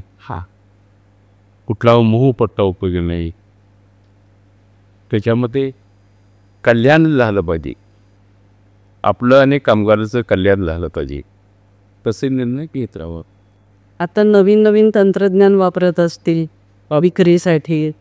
सोशल मीडिया आलेला आहे, बऱ्याच गोष्टी आहेत. पूर्वी ते नव्हतं. नो, मग त्या मानाने आत्ताची विक्री सोपी झाली आहे, तेव्हा व्यवसाय सोपा झालाय. नाही, पाडा बदलला, सोपं काय झालं नाही. बे 2 4 बे तर कसा पाडा बदलला. सोपं काय आयुष्यात कुणालाही मिळणार नाही. आयुष्य सोपं होणार नाही किंवा संपलं असं समजा. जय कठोर परिश्रम, त्याच्याशिवाय पर्याय नाही. आता ज्या पद्धतीनं तुमची पुढची पिढी व्यवसाय करतीये त्याच्यावर तुमचा पूर्ण विश्वास आहे आणि तुम्ही समाधानी पण आहात. 100%. मी म्हणतो ना, माझा घात फक्त मीच करणार, कोणीही करू शकणार नाही. कुठली कंपनी करू शकणार नाही, पोरं करणार नाही, सुना करणार नाही, एक नातू करणार. मी जे उभा केलं आहे ह्याचा घात फक्त मी करू शकतो, बाकी कोणीही करू शकणार नाही. पोरं तर नाहीत नाही, नातू तर नाहीत नाही, सुना नाही, बायको नाही, कोणीच करणार नाही. तसं विचार बी येत नाहीत माझ्यात. माझ्या खिशात का पैसे नसते. बायको जाताना विचारते खिशात काय पैसे आहेत का. सकाळी सह्या करायला मला अर्धा तास लागतो चेकवर. बाजारात त्यावेळेलाही भरपूर मसाले होते जेव्हा तुम्ही केला हो, आणि आज तर खूपच आलेत वेगळे वेगळे. मग ह्या स्पर्धेच्या जगात कसं टिकवलंय अरे मसाले? कसं टिकलं, टिकून कसं राहिलं? टिकून राहिलं म्हणजे फक्त नम्रता. घमेंड नाही, गर्व नाही, अहंकार नाही. मी कवठेमंकाळ बाजाराला जातो तिथं पहिला चटणीवाला होता. माझी 6 महिने भवण नाही झाली, पण धंद्याची तळमळ ही महत्त्वाची आहे ना. बिग जस्ट बायकोला सांगितलं मंगळवारी कपडे हातानं पिळलेली मला द्यायची, इस्त्रीची द्यायची नाहीच. ते समाज सगळ्या तिकडे धनगरी कधी सुती कपडे पिळलेली त्याच्यावर सुरकुत्या असायच्या, हिअर सुरकुत्या असायच्या. तू जरा वाकडी उकटी घालायची आणि बसायचे, खाली मान घालून बसायचं त्या मालाकडं बघत. गिऱ्हाईक घ्यायचा तिथे बाजारात 4-5 मित्र मिळूनच येणार हो. मी आपलं खाली मान घालणार, मग गिऱ्हाईक म्हणणार कशी चटणी बघायला नाही. ऐकू येते की नाही? आय हो 10 डॉलर चटणी किती? 3 रुपये बोलते मी, दे की मात होता. अशातनं त्या बाजारचं 1 नंबर बाजार केला का. खोटं काही केलं नाही. त्या पोरानं काहीतरी खाल्लं म्हणून उलटं करून आपण पाठवून मारतात, म्हणजे काय मारायला लागले काय त्या ती उलटी होत ते किती. तसं मी गिऱ्हाईकासाठी जे काय करायचं सत्यानं केलं. कुणाला फसवलं नाही, लांडी लबाडी केलं नाही, खोटं बोललो नाही. आज यांच्या मंडळीला विचारलं खोटं कधी बोललेत का? आयुष्यात खोटं बोललं. सत्याने नम्रता. हां, नम्रता, प्रामाणिकपणा, सत्य. जोडीदाराबद्दल काय सांगा? पत्नींची साथ, पत्नीची भरपूर साथ नाही सगळ्याचे जाण, बायकोचे काय प्रश्नच नाही. पुढली रस्ता ही प्रगतीचा तिच्यावरच अवलंबून असतात. तुमच्या सगळ्या सुखदुःखात त्या आहेतच सोबत. दुःखात नाही, सुखात नाही, कुठल्या दुःखात, कर्मात. हो, उठलं की काम, संध्याकाळपर्यंत काम. मित्र नाही, मैत्रीण नाही, दोस्त राहते आहे ना तुझा, मुलं आहे, कोण मित्र नाही. तुम्हाला मित्र करायचे असेल तर कामगाराची करा, दोस्त करायचे असेल तर व्यापाराची करा. त्याच्या व्यतिरिक्त आमच्यात कुणालाही दोस्त मित्र नाही, चालतच नाही. कामगाराच्या करा, त्याच्यासंग फिरा ना तुम्ही. पण हे कुठल्याही टाईम वेस्टेज धंद्याशिवाय दाता उपयोग नाही. कारण कसं आहे, काही गोष्टी प्रत्येकाला कळत असतं. आता उच्च वर्गीय आपण म्हणतो मारवाडी समाज, ब्राह्मण समाज, ते उच्चच आहे, विचारानंच उच्च आहे. पण त्यांच्यामध्ये काय असते ताकद, ते 5 पिढ्याचं शुद्धीकरण रक्ताचं झालेलं असतं. आम्ही 12 बनवती, 1 पिढीनं करायचं, दुसऱ्या पिढीनं वाढवायचं, तिसऱ्या पिढीनं बोर्ड लावायचं. योग्य किमतीत विकणे आली आपल्या रक्तात नाही. तेव्हा जेवढी नम्रता वापराल तेवढी प्रगती. अहंकार एकाच गुणात नापास. रक्त गुणावी असते ना असो की. आता आम्ही किती बी मोठं जाऊ तर काय रामा म्हणणार, पण मी मारवड्याचं तर काय शेडजी म्हणणार. आपल्या संस्कृतीचा दोष म्हणत नाही, भाग आहे म्हणूया आपण. आहे का. बरं दोष ठेवायचं काही कारणच नाही. शेवटी आपण तेवढं पूर्ण 5 पिढ्या केलं तर आपल्याला 3 लाखात मिळणारच आहे. असं परमिशन कुठं अडचण ठेवलंच. आमच्या 3 पिढ्या आता यात चालल्या. आधी 2 गेल्या की आम्ही त्या मार्गात त्या हायवेलाच जाणार आहे. हो चुका आपले, नुकसान आपणच करत असतो, फायदा अनेक जण करत असतो. कुठलेही नुकसान झालं तर स्वतःला जबाबदार समजायलाच पाहिजे. तुम्ही कर्तव्यालाच कर्म मानता. कर्म आणि कर्तव्य एकच. सुरुवातीला आपण बोलताना शिक्षण कमी झाल्याचा उल्लेख तुम्ही केला होता, पण नक्की किती शिक्षण झालं आणि ते कुठल्या कुठल्या अडचणीतून तुम्ही शिकलात? एकूण 7वी पास झालो. त्यावेळेस 7वी म्हणजे PSC असायची, 11वी म्हणजे SCC असायची. PSC पास होतो. तर 7वीपर्यंत मला 4 गावामध्ये प्रवास करावा लागला. मूळ इचलकरंजी. इचलकरंजीत मला ते 4थीपर्यंत शाळा झाली माझी. बाल्यावस्था तिथंच गेली. पुन्हा तासगावमध्ये 6वीपर्यंत झाली. तासगाव सोडल्यानंतर 6वी अर्धवट झाली. पुन्हा पलूसमध्ये 7वी झाली. मामाकडे शिकायला गेलो.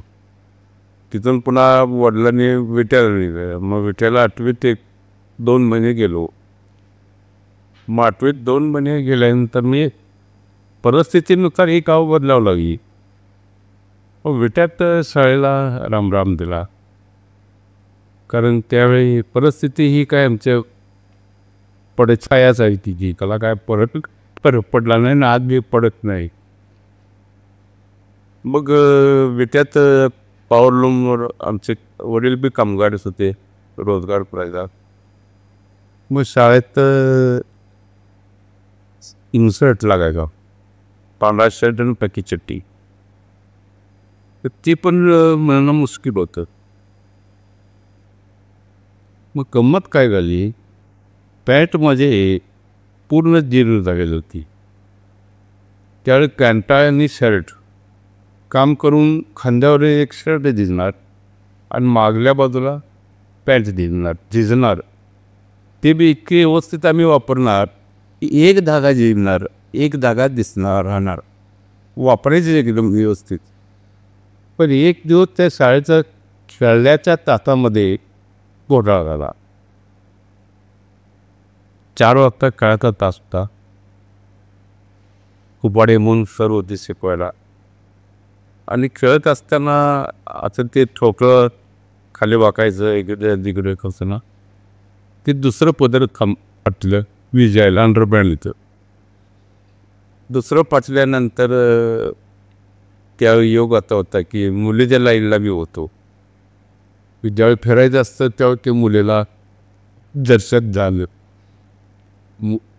मला झालं, मला कळायला लागलं हे मी मुद्दाम दाखवलं नाही, नाहीतर हसवणार.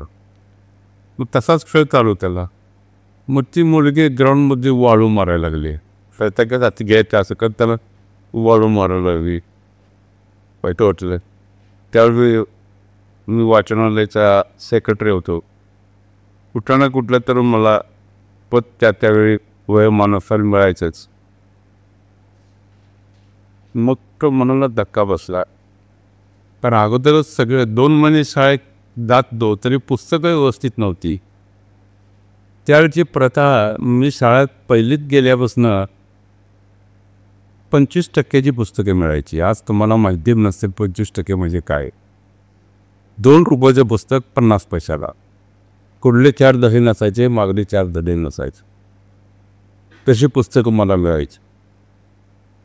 त्यातून ते अभ्यास करायचा. कुठले 4 धडे नसायचे, मागले 4 धडे नसायचे. ते 25% मिळायचं. 2 रुपयाला 50 पैशाला मिळायचे. तशी पुस्तकं मिळायची. पण ड्रेस मिळणं मुश्किल झालं. शाळेत त्या मनानं वय थोडं वाढतं होतं. मन होतं त्यामुळं किंवा अपमान वाटायला लागला. त्याच्या अगोदर कुठलाच अपमान वाटत नव्हता. पण वाढत्या वयात काही अशा अडचणी निर्माण व्हायला लागल्या की मनाची कुचंबणा व्हायला. मी वडिलांना सांगितलं, व तुम्ही मला ड्रेस द्या. शाळेत उगत लोक मुली चेष्टा करते. वडिलांचं काय होतं, 4 मामा होते, टेलर होते. मग त्यांचं व्यवसायातनं ते काही समजा गिऱ्हाईकाचं काही कपडे शिवून एखादे 31 तुकडा, त्या तुकड्यावर माझा शर्ट आणि पॅन्ट होणार होती जोड देऊन. मग ते वडिलांनी सांगितलं, बा तुला 1 महिना तरी लागणार. का तर ते तुकडे शिल्लक नाहीत. ते तुकडे जमा व्हायला महिना लागेल आणि ड्रेस शिवायला महिन्यात तुला देते. त्यावेळी खांद्यावरही झिजायचे. खांद्यावर झिजल्यानंतर त्याला ठिगळ लावायचं. ठिगळाचं कापड चमकायचं. शेताचं कापड जीर्ण झालं असायचं. ठिकाण लावून आलं की आंघोळ करताना माती घ्यायची आणि ह्याच्यावर पुसायची. हे मॅचिंग व्हायला पाहिजे. मातीनं हातं पुसायचं, जे ते काळं करायचं, म्हणजे ते मळकट करायचं. असं करून शाळेत ते बी मिळणं अशक्य झालं. मग वडील म्हणले आता असं कर, माझ्याबरोबर कामाला चल, वर्षभर काम कर, वर्षभर मला काय पैसे देऊ नको, तू पैसे साठवून ते तुझ्या शिक्षणासाठी वापर. वयाची बाल्यावस्था होती, पण त्यावेळी मला वडिलांनी फसवलं, कामाला लावलं. 1 वर्ष काम केलं, 6 महिने पुस्तकं नेऊन त्या कारखान्यात अभ्यास करत होतो. वय जे होतं 17. मग आमच्या आई वडिलांचा 36चा टाव, साप मुंगा, संस्कृती काही नाही. 4 दिवसाला टोकाटोकी. मग वडील म्हणले आता कर, आता रामा लग्न करूया, ती घरातली भांडणं मिटतील. म्हणजे लग्न म्हणजे मला थोडं 17 वय होतं, पूर्ण ज्ञान नव्हतं आणि अज्ञानपणातच हे ज्ञान मिळणं अशक्य होतं. मन सुखावं असेल तर सगळं सुख करणार, पण मुळातच दुखावं असल्यामुळे कसली सुखन काय. मला काय कळत नाही लग्नाचं, काय कशासाठी काढतंय, काय काटलं. तर मुले घरात भांडणं मिटतील, स्वयंपाक पाणी अमुक तमुक करत आहे. मला वाटतं काहीतरी वेगळं करू आपल्या आयुष्यात. चालून आलंय, ठीक आहे होतो. मुलगी आटपाडीला बघायला गेलो, मग पोलिट्री सगळं झालं. आमच्या वडिलांनी काय लगेच होकार दिलं, परिस्थिती काय नाही, भाड्याचं घर, पसंत करायचं का नाही, काय करायचं. ती शेवटी आई कुठे आदला ओढतेच की. आईला म्हणलं काय करायचं, तुझं काय मत आहे मध्ये. मी म्हणलं अगं त्याला मी काळी म्हणणार नाही, कारण मीच काळा आहे आणि त्याला काळे म्हणायचा मला अधिकार बी नाही. वीज काळा आहे. रामा, कानं ते सोनं असते रे, कानं ते सोनं असते. आईला हात जोडलो, आई कबूल. सोनं म्हणल्यावर त्याला पुढं हे वाटते, प्रेरणा वाटते. कानं म्हणजे तर्क, असं ते का जुना शब्द आहे. तू कानाचे सोनं, तू कबूल, ठीक आहे.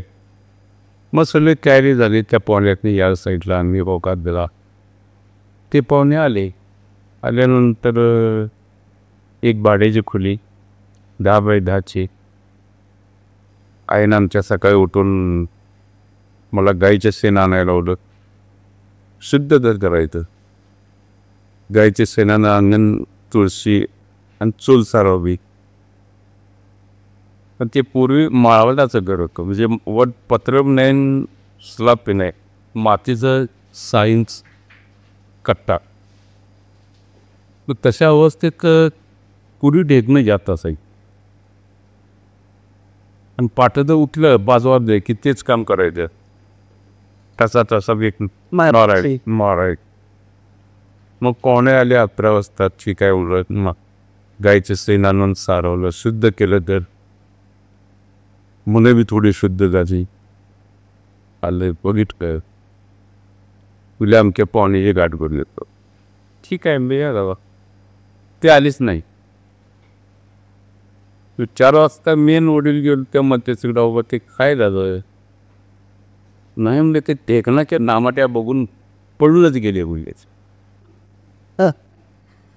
पहिले लगेच ढेकण्यानं मोडलं. ढेकणांमुळे लग्न मोडलं पहिलं मोडलं. ते ढेकण्यात सपाट्या बघून, टर्की असून काळे असून मी कबूल करतो. ते नामाट्या बघितल्यावर ते उसायलाही वाटतेच की हो. नाही म्हणले ती तुमच्या घरात ती ढेकणाची चित्र बघून गायब नाही केस बोलते. वाईट वाट आयला केतनान लगीन बोलतो. काय आयला नशीब नाही की चल बघा. मुली कसली मुलगी कुंडलला हँगले चला. मी म्हणलं मी काही येणार नाही. तुम्ही मला मारलं तरी मी काय बघायला येणार नाही. बोललं एक काम करा, त्या मुलीला मला दाखवा. तिनं बोकाट दिला की माझा नकार नाही. मला मुलगी बघायची नाही. मी बेन बघता तुम्हाला कळतो की पसंत आहे. त्या मुलीला फक्त मला दाखवा. इतकी एक संस्कृती अशी. त्यावेळी ते काय लग्न झालं नाही, तिने नकार दिला. पुन्हा आयुष्यात दुसरे लग्न झालं. भाऊ पहिली मंडळी होती, त्याला 2 मुलं आणि 1 मुलगी. ती त्या ह्या आमच्या दारिद्र्याच्या दशेत गेली. आमचे वडील सेवासुद्धा करत नव्हते, औषध देत नव्हती. मला करता येत होतं, पण मला करायची ताकद नव्हती. आईवडिलाचा उत्साह नव्हता कदा. त्या माझ्या काहीतरी अडचणीमुळं तिला गेलं आहे. तुझे वालेसवाडीत आणून ॲडमिट केली की 9 वाजता. वडिलांना मी आलतो. डॉक्टरनी चिठ्ठी देत, सोल्टूर आणि थॉमस ती जोडी होती. त्याने आम्हाला चिठ्ठी दिली, तुम्ही भयंकर लेट केलं आहे, ताबडतोब औषध देऊन या. पैसे नव्हतं. आमचं मिरची व्यापाऱ्याकडे गेलो, 500 रुपये असं पाहिजे म्हणलं. ते म्हणले, बाबा तुम्ही 1000 न्या, दवाखान्यात काय सांगता येत नाही, पाऊस जो येतो का 8 वाजता येते. मग आम्ही मिरजीत गेलो. त्या औषध दुकानात औषध द्यायचं होतं. तो वडील काय म्हणले, राम आता पुन्हा जाऊन तिथं जेवण मिळणार नाही, आता काही जेवण करूया. माझ्या तोंडाला केस आहे कशाचे लिहिलं आहे. वडला मी दादा म्हणायचे, दादा तुम्ही जेवढी घ्या, मी पायरीवर बसतो. मी त्या हॉटेलच्या पायरीवर बसतो. वडील जेवून आले. भयंकर दुःख वाटलं. डॉक्टरने तर सांगितलं ताबडतोब घ्या, आमच्याकडे ही पेडिशनचं ट्यूबचं ही शिल्लक नाही, मी ताबडतोब घ्या, पेशंट जास्त आहे. पण आता वडिलांकडे जेवायचं. मी हॉटेलच्या बाहेर बसलो. वडील आज जेवले बिले आले मुवान. चला आलो. वडिलांच्या करता औषध घेतलं, कपाट्यानं दवाखान्यात दिलो. नर्स म्हणली काही नाही. दुःख होत हो. वडिलात मी म्हणलं, मी जातो, उद्या सोमवार आहे, पाटच उठून चटणी करायची आहे मला. धंदा जाऊ मग. स्टँडवर आलो. ST टायर पंक्चर झाली. मला लक्षात आलं, बॉल नक्की काय चूक झालं. घरी जाऊन आता टेकून बसते तवर गाडी आली आमच्या आईवडिलातच. त्या बायपाचा अंक तिथं आला. अशी दुःखद घटना त्या परिस्थितीला बळी पडली. कदाचित ती बळी पडली, पण कारणीभूत मी जळो. शेवटी मला होता. मग त्याच कार्यक्रमाच्या 13वा 12वा काय काय असते, त्याच वेळी आमच्या एका पाहुण्यांचं लकारांबाचं दुसरं लग्न करा, मुलगी आहे, सुशिक्त आहे, चांगले आहे, तुमच्या मुलाचं पालन पोषण कराल आणि या बघायला. आता मला ते थोडं भयंकर विचित्र वाटलं. कारण घरची परिस्थिती अशी, उन्हाचं प्रपंच उभं राहिलं आहे. आता आणि दुसऱ्या प्रपंच उभं करायची माझी ताकद नव्हती. ही नकार. दुसऱ्या दिवशी वडिलांनी सांगितलं, पोरं घेऊन बाय हो. धाकटा पोरगा 1.5 वर्षाचा होता. मुली 3-3.5 वर्षाच्या आसपास होत्या. तर ह्या वयात मी धंदा तोडून पोरं घेऊन कुठं जाणार. चला मुलं बघायला. आमच्या पाहुण्याला वडला की त्याला येणार, पण मुलं पोरं घेऊन येणार. एकटा मी नाही येणार. त्या मुलीला यो प्रपंचात दाखवणार. 1-1.5 वर्षाचा मुलगा, 2 वर्षाची मुलगी, 3 वर्ष असे काहीतरी लहान ना, त्याला मला समक्ष म्हणलं ती प्रपंचात दाखवणार. त्याला सांगणार, हा तुझा प्रपंच. विचार करून गेल नक्की. मग ते बी जरा सुशिक्षित होती, काय वडील मास्तर होते, सगळ्या शिकलेलं ती बी ढेर जाहीर होती. आणि ते बारीक त्या भली भावंड असल्यामुळं काय तर त्याच्या ह्याच्यात काय झालं मी आज विचारत नाही, कारण ती इतकी गुणवान आहे की मला ते प्रश्न विचारता येत. तुझं काय झालं सपतपूर्वक सांगतो, आजपर्यंत मी विचारतो तो प्रश्न विचारला नाही आणि ते विचारायचा मला अधिकार बी नाही.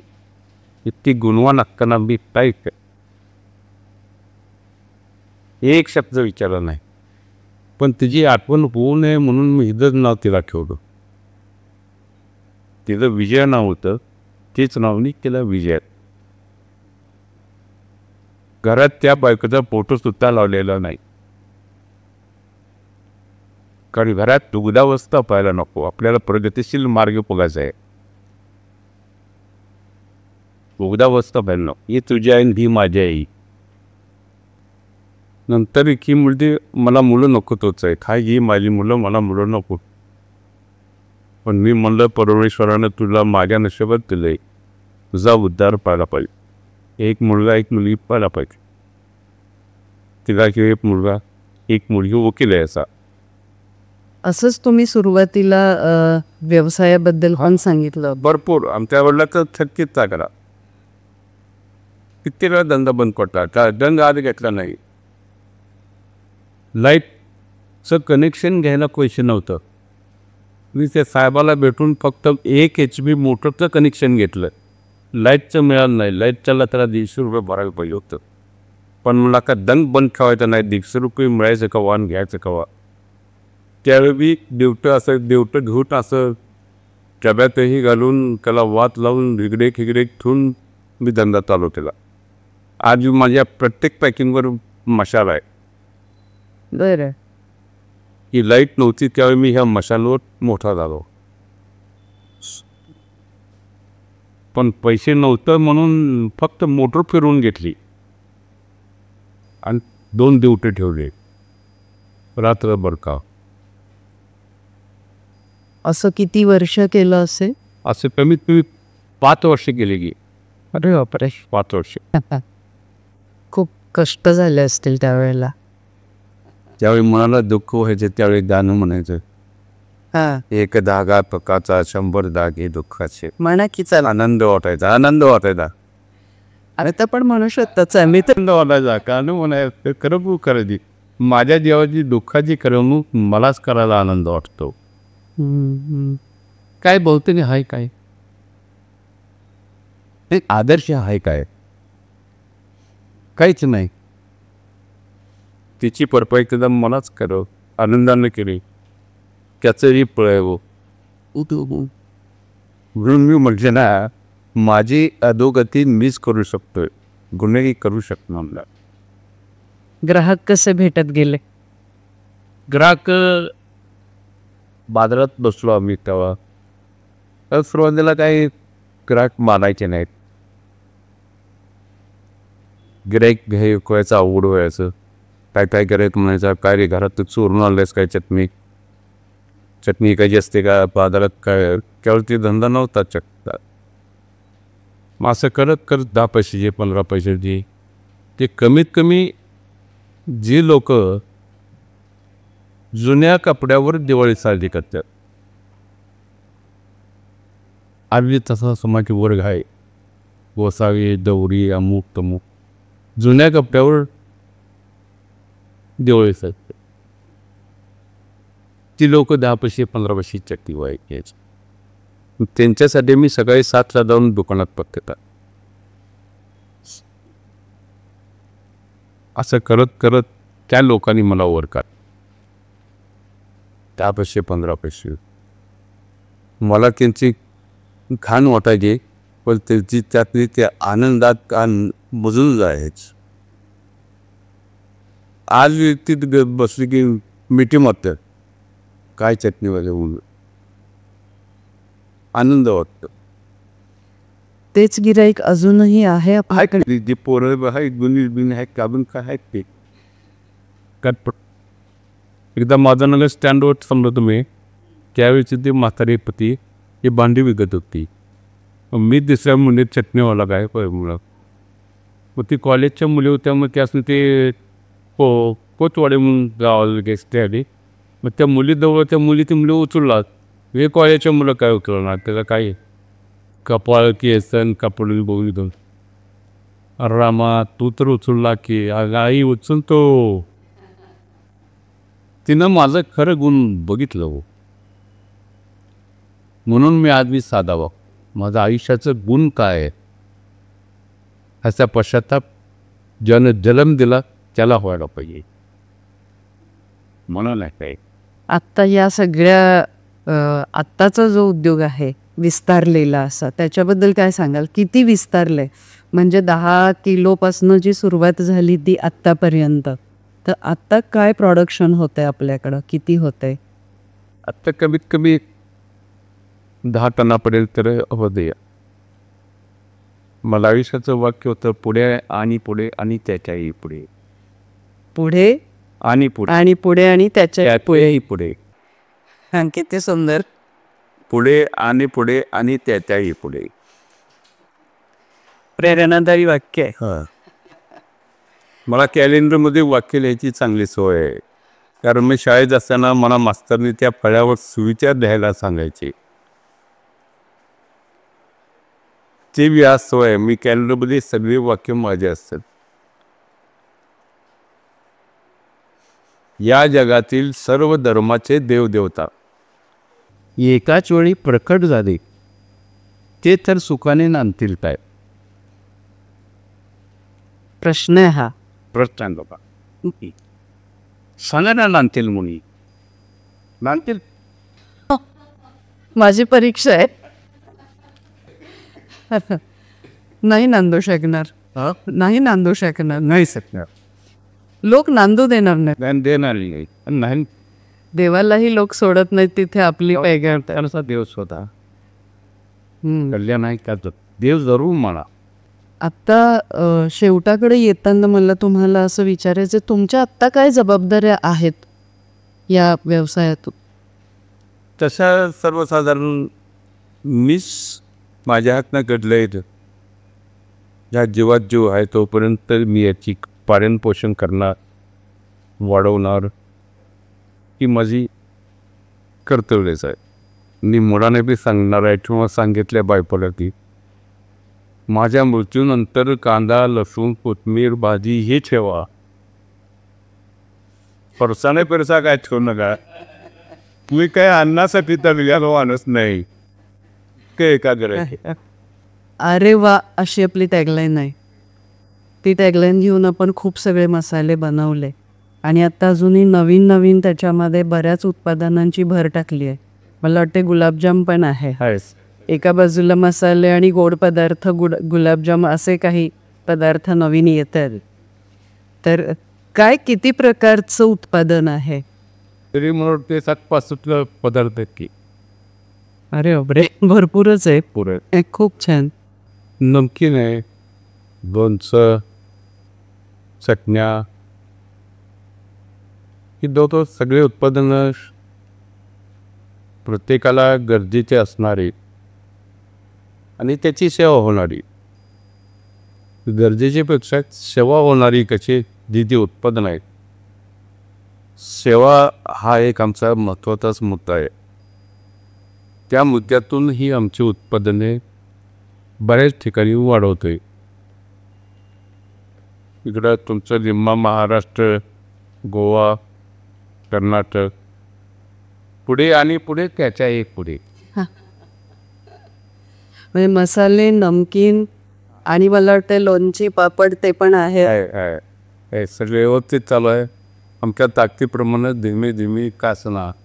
हे सगळं सांगलीत होतंय का? सांगली जिल्ह्यातच होते. आणि त्याचे युनिट्स कुठं कुठं आहेत मग? एक कवठेकण, वासुंबे, मतकुंकी आणि सांगली 2 युनिट आहेत. ओके.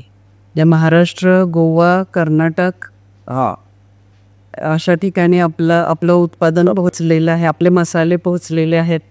आणि आमची जिद्द आहे पुढे त्याच्याही पुढे देशभर. देशभर हा विषय झाल्यानंतर बोलायचा. पण आमची इच्छा आहे होय, करत राहायचं, त्याला पर्याय नाही. आमच्या शुभेच्छा आहेतच. 60-65 पदार्थ आहेत. आयुष्यात घर भाड्यानं मिळत नव्हतं, सायकल भाड्यानं मिळत होती. 20 एकर जमीन घेतली, 3 विहिरे, 10 बोर मारले. परमेश्वरापेक्षा बी चांगला आहे. आणि काय पाहिजे? काय? सगळं मिळालंय. शक्य समाधानी आयुष्य आहे. समाधानी नाही. काय राहिलंय? हा, समाधानी का नाहीये? समाधानी नाही म्हणजे अजून बरंच आयुष्यात करायची इच्छा आहे. हा, तिकडच येणार होते मी आता, म्हणून विचारलं काय राहिलंय. बरंच करायची इच्छा आहे. शून्यात जन्म मागतोय म्हणजे 100 मला दिसलंच पाहिजे. तिथवर मी करत राहणार. ज्यावेळी देहात बिघड होईल त्यावेळी तुम्ही बरीच तोपर्यंत चालत राहणार. आता ह्यात हे मुळात नाही सगळं मसाल्याचं आहे की सगळं आता करत्यात. तर त्यांची वय वाढली, माझं वय खचलं, त्यांचा मार्ग पाडा बदलला. आता मी स्वतःहून आपलं पशुखाद्याचं काढलं आहे. पशुखाद्य डिपार्टमेंट मी बघतो. बरं, त्यात शासनी कोणाला येऊन देत नाही, शेतीकडं कुणाला येऊन देत नाही. हाय ते वाढ त्या पशुखाद्याचं मी बघतो. आता नवीन काही संकल्प आहेत का मग भविष्यात? पुढे आणि पुढे आणि त्याच्याही पुढे पुढे मग ते काही काही नियोजित काही असेल? हाय त्या योगाने आता ते तिचं नियोजन करावं. माझी सगळ्या गोष्टीला तुमच्या मनातल्या काही गोष्टी जे मुलांनी करावं असं वाटतंय? ते असं दोघं जण आहेत करत्यात, तीच अपेक्षा आहे. नाही, एखादा अजून प्रॉडक्ट काढायचं राहिलंय आपलं, किंवा एखादा नवीन उद्योगात आपण उडी घ्यायची आहे, किंवा असं काहीतरी अजून करायचं होतं ते राहिलंय, असं काही आहे का? भरपूर करायचं आहे. आता काय तसं म्हटलं तर मुलांसाठी, नातवासाठी, सगळ्यासाठी तसं काहीतरी केलेलं आहे. पण आता उरलेलं आयुष्यात कामगारांच्यासाठी काय करायचं. कारण मी कामगार पुत्र आहे. आमचे वडील कामगार होते, मी कामगार आहे. आणि आपल्याकडे किती कामगार आहेत सध्या? 400 कामगार आहेत. तो कामगारांच्यासाठी आयुष्य कृषी करायचं आहे. काही डोक्यात आहे विचार काय करायचं ठरवलंय? कामगारांसाठी काय कराल?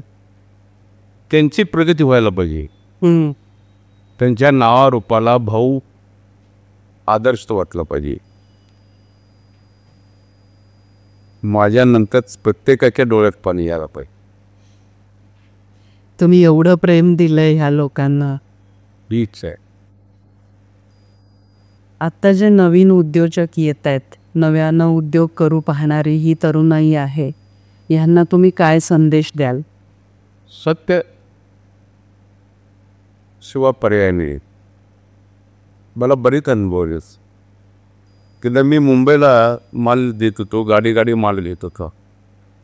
पण ते परते दिवस आले मागं, मुले भाऊ तुम्ही जरा किमती जास्त टाका. 200 रुपये हल्ली किंमत आहे, ते 300 टाका. मी लोक हे करा चुकीचं आहे. तर तुम्हाला काय करायचं? मी रोख पैसे देते. मी त्याला पळे पटलो, 300 रुपये किंमत टाकली. पण ती पुन्हा महिन्याभरानं 2 महिन्यानं फरक पडला. का फरक पडला हे मला माहिती असताना मी त्यांच्याकडे समक्ष गेलो मुंबईला. त्यांची समजूत काढते. सकाळी 7:30ला बसलो तो दुपारचे 1:30 वाजला. माझा ड्रेस, त्याचं टॉय बी ते असं ते कपडे कुणी घालाय कशी त्याचा तॉल नाही. पण तेच माझ्यावरच छाप टाकून ते आपलं चालू केलं. मी माझं खरंच चालू केलं. मग 1:30 वाजता आम्ही तिथं मुंबई सोडणार, कारण पुन्हा ट्रॅफिक होणार. ड्रायव्हरला त्या घेतल्या मुंबईमध्ये प्रवास करायचं अडचणीचं होतं. मग 1:30 वाजता मी म्हणलं आता आवरायला पाहिजे, ह्यांना काय पटणार आहे काय. मग ते बोलता काय म्हणले, रामभाऊ म्हणले. मला आनंद झाला. मला काय रामभाऊ म्हणलं मग काय करत नाव आहे ते आईनं ठेवलेलं. आनंद काय तर म्हणले तुम्ही म्हणतात ते गांधीबरोबर सत्यम संपलेलं आहे. सत्य अहिंसा प्रेम हे गांधींच्या बरोबर संपलेलं आहे. आता हे सत्य राहिलेलं नाही.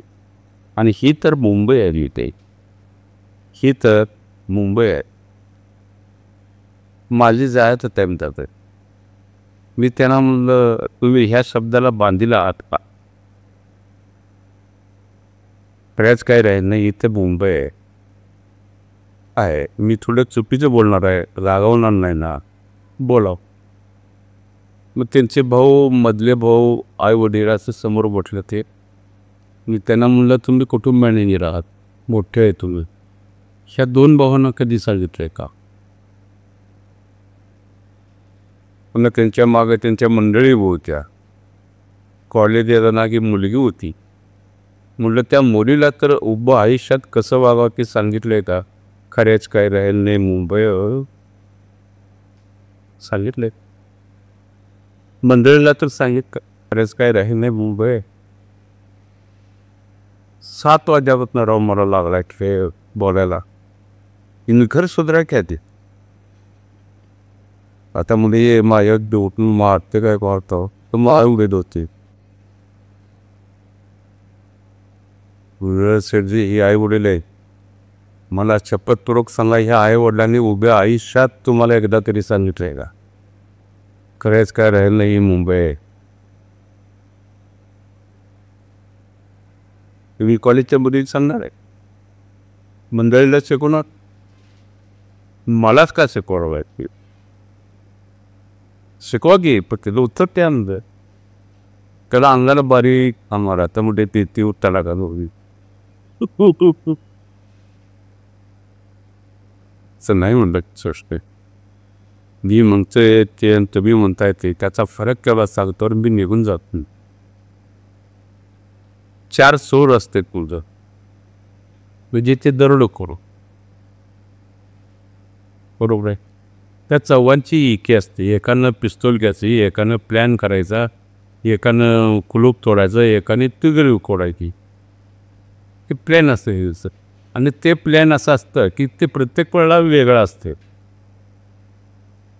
ह्यातला एखादा फुटला तर पोलिसाकडे गेला तर मी किती खून केल्या त्या चौघांनी माहिती असते, पण जो तक्रार करायला गेला त्यानं किती खून केला हे चौघांनी माहिती असते. कारण पोलीस स्टेशनला काही जात नाहीत कोण. कसं सांगणार मी तेव्हा तर मला सांगलं तसं मुलं की 4 दरोड परस त्याची मुलं संध्याकाळी 1 दिवस भरपूर गावते, सोनं नाणं बक्कळ गावतं, पण ज्याच्याकडं किजरी पडायचं असतं ते खुश होत नाही का वाटण्याच्या वाटण्याच्या की त्याला मनाला लागलं वाटण्या काय त्याचं काटापाट नाही तर सदन असं करून आपलं वाटण्या त्याच्याकडेच द्या, वाटण्या द्यायला चालू त्याला. आणि सर त्यांना नादाला लावून एक दागिना मांडीखाली घातला, कारण मी पोटे आहे ना, एक दागिना मांडीखाली घासायला शेजारचा म्हणतोय सुई होतो सुई. दुसरा म्हणतो अरे गद्दार. तिसरा म्हणतोय का आपण एक जेवण राहिला खोटं वागणार आहेस. सत्य आहे करतात काय सोड्या आणि सत्यासाठी बांधणं. एक म्हणतोय का चोरी करतोस का काय का आयुष्यभर आपण काढलेलं का ना आत्ता चोरी करायलास. दुसरा म्हणतोय आलं मग ताप लुकारे लबडे करायला. वाद चाललाय सत्यासाठी. तसं म्हणलं की तुमचं सत्य यातलं आहे, माझं सत्य बेमटातलं आहे. ही ज्या बेमटात निघतं त्या डोळं लाग होते ती पुढं घेऊन आहे ते बघत नाही. तुमचं विश्वास आहे काय चुकते माणूस म्हणून ते आज खरेच काय राहते काय का खरेच काय राहिलं मग बायका पोर आपण शिकू घ्या आम्हाला काय लागले शिकवायला बोलणार आहे. घरातच नाही शिकवू शकत तर बाहेर काय सांगणार. काय ही माणूस असं काहीतरी पूर्वीच्या अभ्यासावर फास्ट पडते. अभ्यास पूर्वीच्या लोकांनी माणूस पशु होता म्हणून तिने ते केलेलं आहे. माणूस म्हणून व्हावा म्हणून तिने ते केलेलं आहे. पण त्याचा तीन अर्थच वेगळा करून समाजात पसरवत आहे. तेव्हा तुका म्हणे म्हणू नका, मी म्हणे म्हणा. तुकारामानं पण तुका म्हणेच म्हटलंय, म्हणजे कोण म्हणे? स्वतः असतो. मी म्हणे म्हणते येणार आहे. त्याला अर्थ असा आहे. तेव्हा तुम्ही मी म्हणे म्हणा, तुका म्हणे बोलू नका. तुकारामानं मी म्हणेच म्हटलेलं आहे. हो हो, स्वतःसाठीच तो उल्लेख आहे. स्वतःच्या भूमीमध्ये तुका म्हणेच म्हटलेलं आहे. ते घ्या की का तुका म्हणे काय दाला कोरात नाही काय दुखणार, त्यातच चाललंय. टेक्निक पुढं चाललंय, कोण आध्यात्मिक मागं चाललंय. हां, जेवढं तंत्रज्ञानाकडे मुलं वळत आहेत तेवढं अध्यात्म मागे पडत चाललं. अध्यात्माचा अभ्यास झाल्याशिवाय माणूस सुखी होणार नाही. तत्वज्ञानानं टेक्निकनं काही हुशार पुन्हा नाही. तंत्रज्ञानापेक्षा तत्वज्ञानाकडे मुलांनी वळलं पाहिजे असं वाटतं. गांधीचं एक वाक्य मी आत्मचरित्र वाचतोय त्याला सांगतो, जो तलवारीने मारतो तो तलवारीनं मरतो. तुमच्याकडे तलवार आहे म्हणून आम्ही काही चाकून येणार नाही. तुम्ही कथा आहे ते बघा आधी, त्याच्यावर आदर्श आहे. तरुणांनी मग आता काय आदर्श घ्यावा? नाही, असाच पाड्यात जायला पाहिजे. पाडा असाच जायला पाहिजे, असंच वागायला पाहिजे. व्यवसायात यावं की नाही तरुणांनी? व्यवसायात जरूर यावं. जे केलंय नोकरी, शेती आणि व्यवसाय, प्रत्येकाने आपापल्या. आता आम्ही व्यवसायातही झालं, व्यवसायातलं आम्ही पुरेपूर ध्यान घेतो. तसं शेतीमध्ये ध्यान लागणारे काही, पण कितीही झालं तर उत्तम शेती. पश्चात शेतीशिवाय पर्याय नाही.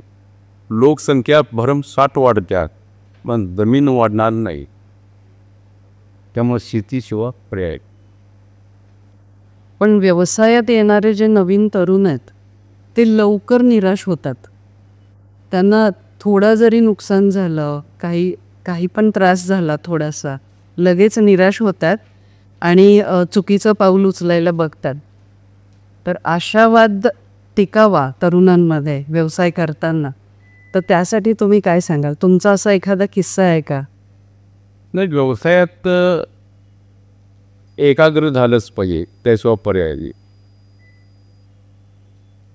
तुम्ही एकाग्र नसाल तर व्यवसायात तुम्हीच मानणार.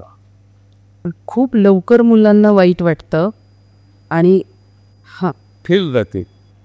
आणि त्याला एक कारण मित्र, दोस्त, चुकीच्या गाठीभेटी.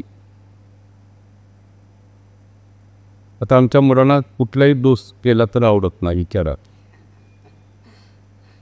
कामगाराचा दोस्त करा, व्यापाऱ्याचा दोस्त करा, नाहीतर मग ते संस्कार बिघडते. आज हे ज्ञान मोजून मिळते,